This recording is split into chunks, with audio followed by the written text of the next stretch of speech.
real reasons why or what really happens. They don't know because they wasn't there. And that would affect me emotionally. But I got myself into a situation where I was about to get sex trafficked. And this was like 3 years ago. You know, I came up on this prince and he was Arabian and he flew me to Miami and he said I was gonna be there for 2 weeks. Another day, another wild Diddy story. Imagine being flown out by a Saudi prince only to find yourself caught up in a world you didn't sign up for. One of Diddy's alleged victims is speaking out, claiming she was sold to a prince and forced into a disturbing world of orgies.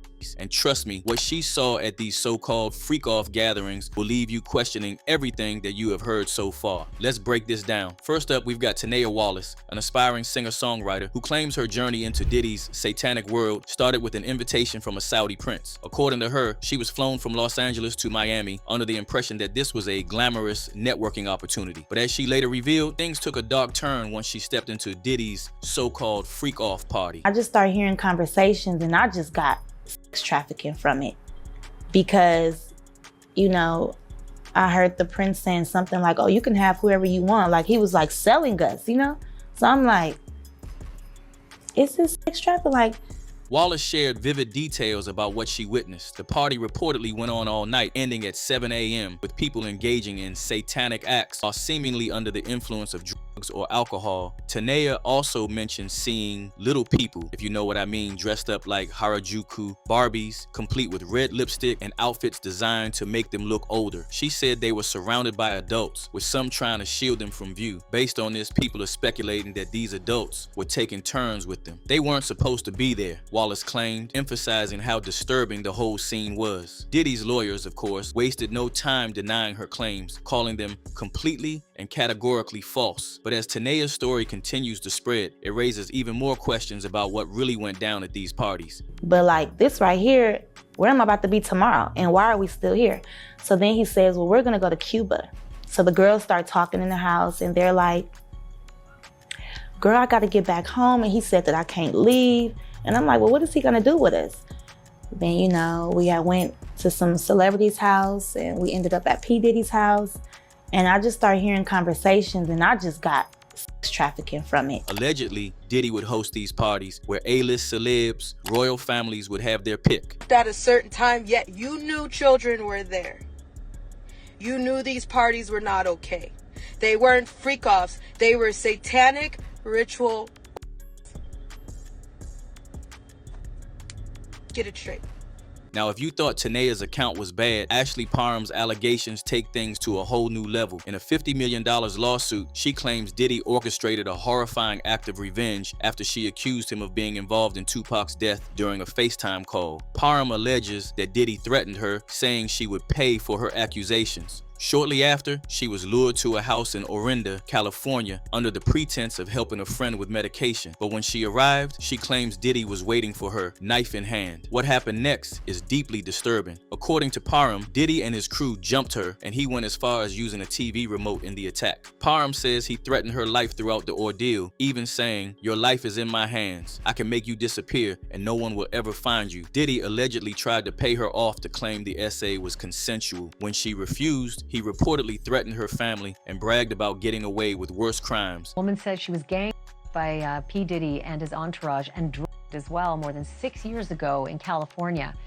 Ashley Parham says the terrifying evening involved a knife fight with Diddy in which she grazed him and being shot at before she could escape with her life. Parham's story doesn't end there. She says that even after escaping, she faced challenges reporting the essay. Deputies allegedly dismissed her cries for help, and it took days before she could get a proper R-kit administered. Her lawsuit also names Diddy's assistant, aka Diddy's Madam Christina Coram, accusing her of enabling Diddy's toxic behavior. Parham claims that during the attack, Diddy's assistant suggested selling her for S or shipping her overseas. This shocking claim ties into broader allegations of Diddy's involvement in trafficking. I'm looking like, are those midgets? Because people were trying to, it's people over them, like it's people trying to hide what they're doing. Adults who are little people, or are you talking about minors?